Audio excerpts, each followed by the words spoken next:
Hello everyone, welcome to fact study. आज की इस वीडियो में हम डिस्कस करेंगे यूपीएसआई 2025 के लिए करंट अफेयर्स का नेक्स्ट पार्ट, जो कि हमारा है 34वां पार्ट। इन 34 पार्ट में हमने सितंबर 2025 तक के सभी करंट अफेयर्स डिस्कस कर लिए हैं, जनवरी 2025 से सितंबर 2025 के, जो कि आपके यूपीएसआई एग्जाम के लिए मोस्ट इंपॉर्टेंट होने वाले हैं।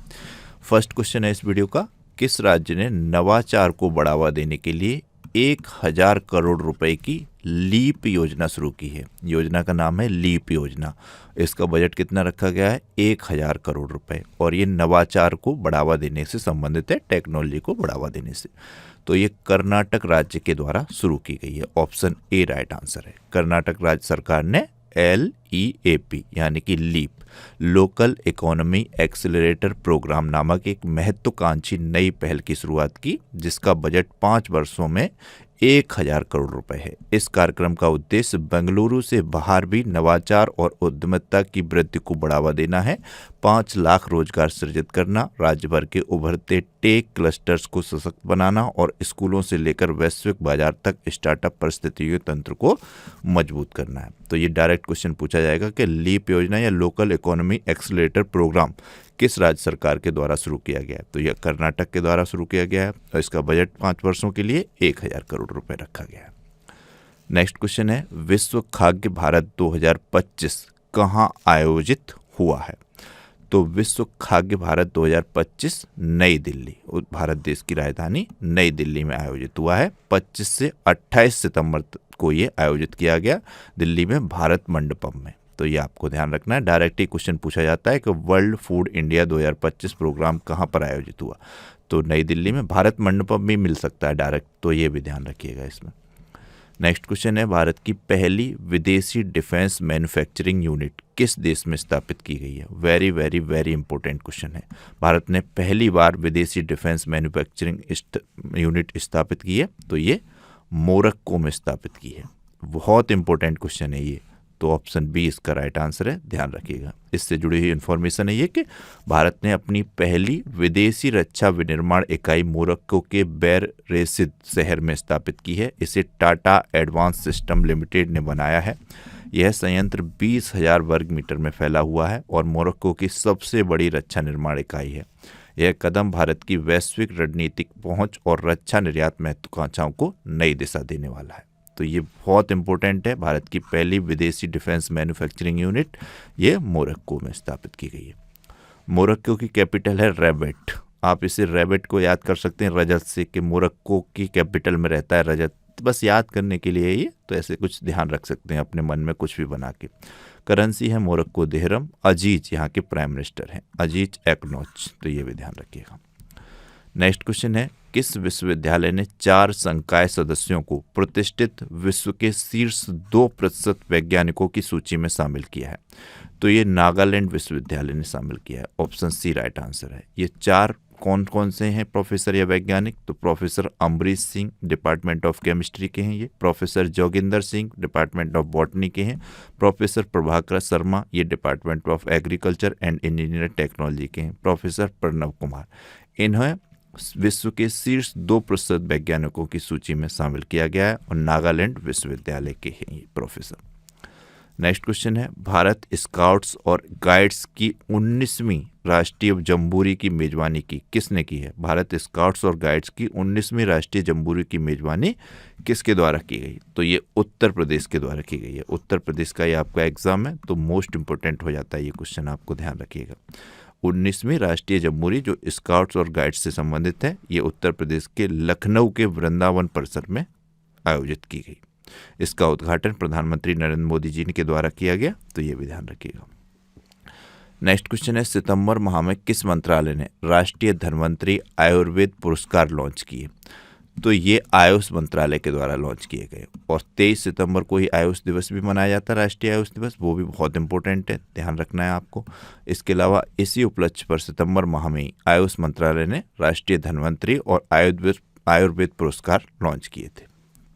नेक्स्ट क्वेश्चन है, सितंबर माह में किस देश ने रोश हसनाह उत्सव मनाया? तो ये रोश हसनाह उत्सव इजराइल के द्वारा मनाया गया है। ऑप्शन बी राइट आंसर है, मोस्ट इंपॉर्टेंट है। रोश हसना यहूदी नववर्ष है जो दुनिया के निर्माण का उत्सव मनाया मनाता है। तो ये भी ध्यान रखना है, यहाँ पर यहूदियों का त्यौहार है एक तरीके से रोश हसनहा महोत्सव। इस तरीके के क्वेश्चन पूछे जाते हैं, ध्यान रखिएगा। इजराइल के बारे में बात करें तो जेरूशलम कैपिटल है, करेंसी इजरायली न्यू शेकल है, बेंजामिन नेतन्याहू प्राइम मिनिस्टर हैं, प्रेसिडेंट इसहाक हर्जोग हैं। ये सारे पॉइंट आपको पता होने चाहिए, मोस्ट इंपोर्टेंट हैं। इजराइल से जुड़े हुए करंट अफेयर्स के पॉइंट हैं, जैसे इजराइल ने उन्नत जासूसी उपग्रह ओफेक 19 का प्रक्षेपण किया है। इजराइल के एडवांस कम्युनिकेशन सैटेलाइट ड्रोन 1 को लॉन्च किया गया वर्ष 2025 में। इजराइल ने ऑपरेशन राइजिंग लॉयन भी शुरू किया है। इजराइल ने $1.4 बिलियन की राष्ट्रीय खाद्य सुरक्षा योजना शुरू की। इजराइल के शोधकर्ताओं ने ऑटिज्म से संबंधित मस्तिष्क गतिविधि की खोज की। इजराइल ने भारतीय यात्रियों के लिए एक ई वीजा भी शुरू किया है। इजराइल ने हमलावर के रिश्तेदारों को निर्वासित करने का कानून भी पारित किया है अपने यहाँ। इजराइल एडीबी यानी कि एशियन डेवलपमेंट बैंक का 69वां सदस्य भी बना है। नेक्स्ट क्वेश्चन है, आईसीसी ने प्रशासन संबंधी मुद्दों पर किस देश की क्रिकेट इकाई की सदस्यता निलंबित की? वेरी इंपॉर्टेंट क्वेश्चन है।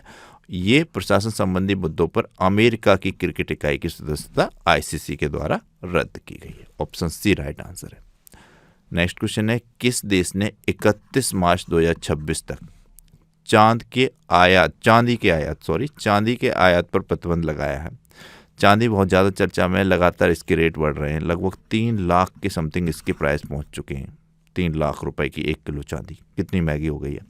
कभी 50,000, 70-75,000 तक तो हमने बहुत आसानी से ही देखी है सभी लोगों ने, लेकिन ये 31 मार्च 2026 तक चांदी के आयात पर भारत देश ने प्रतिबंध लगाया। ऑप्शन बी राइट आंसर है। नेक्स्ट क्वेश्चन है, भारत और किस देश ने जैविक उत्पादों के पारस्परिक मान्यता समझौते पर हस्ताक्षर किए हैं? तो जैविक उत्पादों के पारस्परिक मान्यता समझौते पर हस्ताक्षर भारत और ऑस्ट्रेलिया के द्वारा किए गए। ऑप्शन सी राइट आंसर है। ऑस्ट्रेलिया की बात करें, कैनबरा कैपिटल है, करेंसी ऑस्ट्रेलियन डॉलर है। एंथनी अल्बनीज यहाँ के प्राइम मिनिस्टर हैं और प्राइम मिनिस्टर पद पर रहते हुए ही इन्होंने शादी की। ऐसे प्राइम मिनिस्टर भी ये बन गए हैं, तो ये ध्यान रखिएगा। ऑस्ट्रेलिया से जुड़े हुए पॉइंट हैं, जैसे ऑस्ट्रेलिया ने रक्षा सुदृढ़ीकरण हेतु MQ-28A घोस्ट बैट ड्रोन विकसित किया है। तो डायरेक्ट ये ध्यान रखना है, MQ-28A घोस्ट बैट ड्रोन किसके द्वारा विकसित किया गया है? ऑस्ट्रेलिया के द्वारा। किस लिए? रक्षा सुदृढ़ीकरण के लिए। ऑस्ट्रेलिया खिलाड़ी मिचेल स्टार्क ने T20 इंटरनेशनल क्रिकेट से संन्यास ले लिया है। ऑस्ट्रेलिया ने जापान के साथ युद्धपोतों के लिए अब तक का सबसे बड़ा रक्षा सौदा समझौता किया है। युद्धपोतों के लिए जापान के साथ रक्षा समझौता ऑस्ट्रेलिया के द्वारा किया गया। ऑस्ट्रेलियाई पर्यटन अभियान का ब्रांड एम्बेसडर सारा तेंदुलकर हैं। भारत ने ऑस्ट्रेलिया में आयोजित सैन्य अभ्यास तलिस्म सैब्रे 2025 में भाग लिया।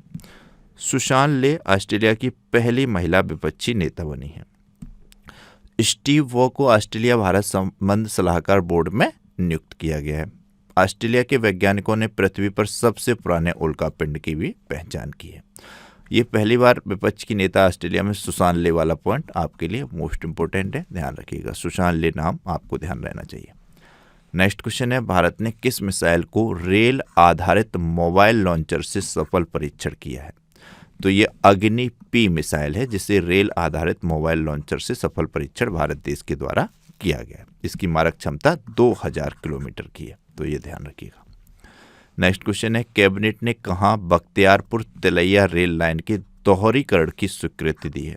तो ये बख्तियारपुर तिलैया रेल लाइन का दोहरीकरण बिहार में किया जा रहा है। ऑप्शन सी राइट आंसर है, और इस तरीके के क्वेश्चन भी खूब एग्जाम में पूछे जाते हैं, ध्यान रखना है आपको।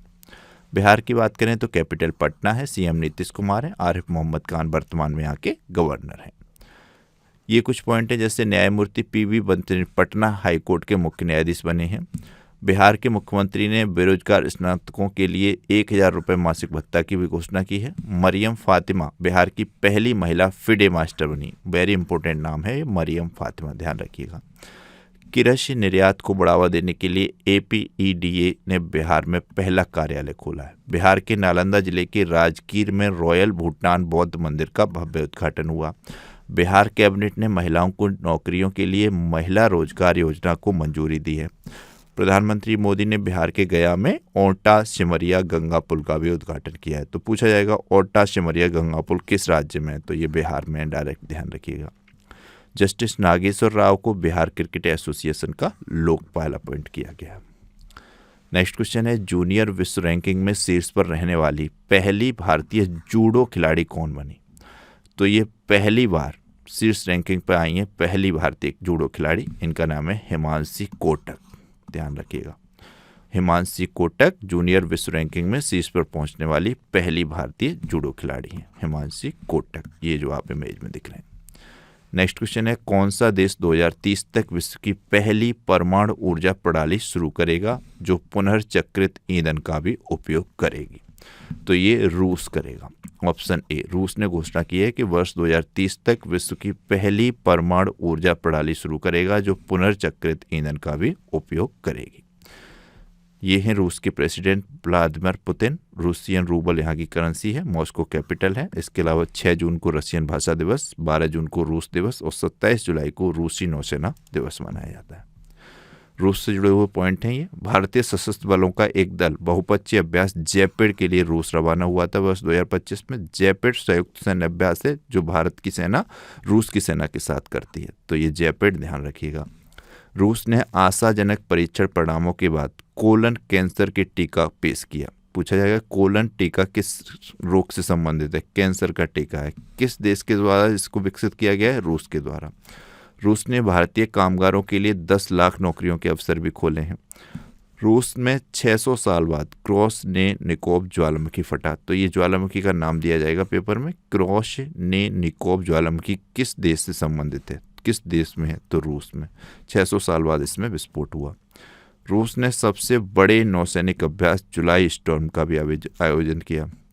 27 जुलाई को ये नौसेना दिवस मनाया जाता है रूस का।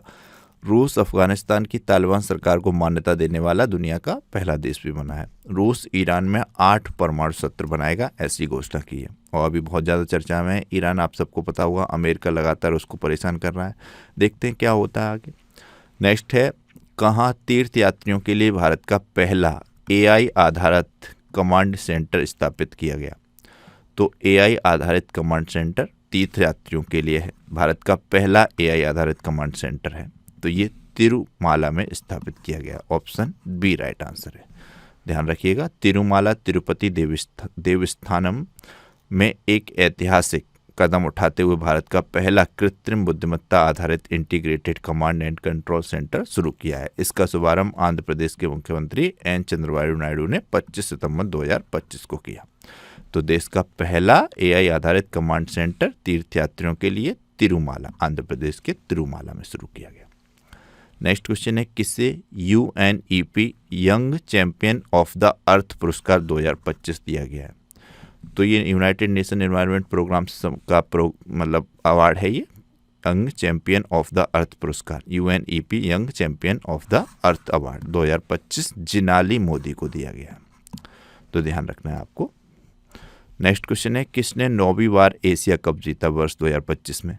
तो ये भारत ने जीता था 9वीं बार एशिया कप 2025 का, पाकिस्तान को हराकर। बहुत ज़्यादा विवाद में रहा था ये एशिया कप। भारत ने फिर ट्रॉफी लेने से मना कर दिया था। मोहसिन नकवी जो पाकिस्तान क्रिकेट लीग के जो अध्यक्ष हैं, एशिया कप की जिम्मेदारी भी उनके ही पास थी, तो उनके हाथों से भारत ने ये ट्रॉफी नहीं ली थी। अभी तक भारत के पास इस टूर्नामेंट की ट्रॉफी नहीं आई है, लेकिन ये भारत ने जीता है, काफ़ी इंपॉर्टेंट है, ध्यान रखिएगा। पाकिस्तान को हराकर जीता है, ये भी ध्यान रखना है। नेक्स्ट क्वेश्चन है कहाँ 14 से 28 सितंबर तक हिंदी पखवाड़ा 2025 मनाया गया? ये क्वेश्चन UPSI के लिए मोस्ट इम्पोर्टेंट है, मैं आपको बता दे रहा हूँ, क्योंकि हिंदी से संबंधित क्वेश्चन बहुत पूछे जाते हैं UPSI में। हिंदी दिवस, राष्ट्रीय हिंदी दिवस, हिंदी सम्मेलन, ये सब आपको एक बार में रटे हुए होने चाहिए बहुत अच्छी तरीके से। ये भी पूछा जा सकता है कि वर्ष 2025 का हिंदी पखवाड़ा दिवस, हिंदी पखवाड़ा 2025 कब से कब तक मनाया गया? तो ये भी पता होनी चाहिए डेट आपको। 14 से 28 सितंबर तक मनाया गया हिंदी पखवाड़ा 2025, तो ये बहुत इंपॉर्टेंट है, ध्यान रखिएगा। तो ये ढाका में मनाया गया है, मोस्ट इंपॉर्टेंट है, ऑप्शन सी राइट आंसर है। नेक्स्ट क्वेश्चन है शैलेश कुमार ने विश्व पैरा एथलेटिक्स चैंपियनशिप 2025 में कौन सा पदक जीता? तो इन्होंने स्वर्ण पदक जीता है। विश्व पैरा एथलेटिक्स चैंपियनशिप 2025 में शैलेश कुमार, ये एक एथलेटिक्स है, पैरा एथलेटिक्स, ये भी ध्यान रखिएगा। शैलेश कुमार का नाम आए तो आपके दिमाग में आ जाना चाहिए कि ये पैरा एथलेटिक्स हैं, और पैरा एथलेटिक्स चैंपियंस 2025 में इन्होंने स्वर्ण पदक जीता है। नेक्स्ट और very very very important question कि फीफा विश्व कप 2026 के शुभंकर का अनावरण किया गया, इसका आयोजन कहाँ पर किया जाएगा? तो यूएस, कनाडा और मैक्सिको में संयुक्त रूप से इसका आयोजन किया जाएगा फीफा विश्व कप 2026 का। और फीफा हमेशा से ही चर्चा में रहता है, तो ध्यान रखिएगा। तो इसके शुभंकर क्या हैं, ये इमेज में दिख रहे हैं, ये तीनों इसके शुभंकर घोषित हुए हैं अलग अलग देशों के लिए। जैसे मैपल है जो कि कनाडा का प्रतिनिधित्व करेगा, ये एक चूहा है। जोयू है, ये मैक्सिको का प्रतिनिधित्व करेगा, ये जगुआर है ये वाला। क्लच है, ये अमेरिका का प्रतिनिधित्व करेगा, ये गंजा ईगल है। वाइल्ड ईगल तो यहाँ का है ही राष्ट्रीय पक्षी अमेरिका का, तो ये ध्यान रखिएगा। मैपल, जोयू, क्लच, ये फीफा विश्व कप 2025 के शुभंकर हैं अलग अलग कंट्री के। मैपल कहाँ का है? कनाडा का। जोयू कहाँ का है? मैक्सिको का। क्लच कहाँ का है? अमेरिका का। तो ये ध्यान रखिएगा, तीनों मस्कट अपने अपने सह मेजबान देशों का प्रतिनिधित्व करते हैं और विश्व कप की एकता, आनंद और वैश्विक उत्सव की भावना को दर्शाते हैं। बहुत अच्छे तरीके से ये क्वेश्चन आपको पता होना चाहिए। नेक्स्ट क्वेश्चन है, किसे 2027 तक भारत के अटॉर्नी जनरल के रूप में फिर से अपॉइंट किया गया? तो ये आर वेंकट रमण हैं, इनका कार्यकाल बढ़ा दिया गया है, इनको 3 वर्ष का कार्यकाल बढ़ाया गया है। तो ये अभी वर्तमान में भारत के अटॉर्नी जनरल हैं आर वेंकट रमण। और मोस्ट इंपॉर्टेंट क्वेश्चन है। तो ये तो वीडियो के क्वेश्चंस थे। अब लास्ट वीडियो में जो हमने आपसे क्वेश्चन पूछा था कि एम्स दिल्ली ने छात्रों को तनाव से निपटने में मदद करने के लिए कौन सा ऐप लॉन्च किया है? तो इस ऐप का नाम था never alone. Option C right answer था इसका। तो जिन बच्चों ने आंसर राइट किया है तो उनका बहुत बहुत धन्यवाद। आज की वीडियो का क्वेश्चन है, सितंबर 2025 में किसने उद्योग क्षेत्र को प्रमुख रक्षा सामग्री तकनीक हस्तांतरित की है? वेरी इंपॉर्टेंट क्वेश्चन है, तो इसका आंसर आप कीजिएगा, डिटेल में कीजिएगा। तो ये वीडियो था, इसको आप वीडियो को देखिएगा, लाइक और शेयर कीजिएगा। चैनल को अब तक सब्सक्राइब नहीं किया है तो प्लीज़ इसे सब्सक्राइब कीजिएगा।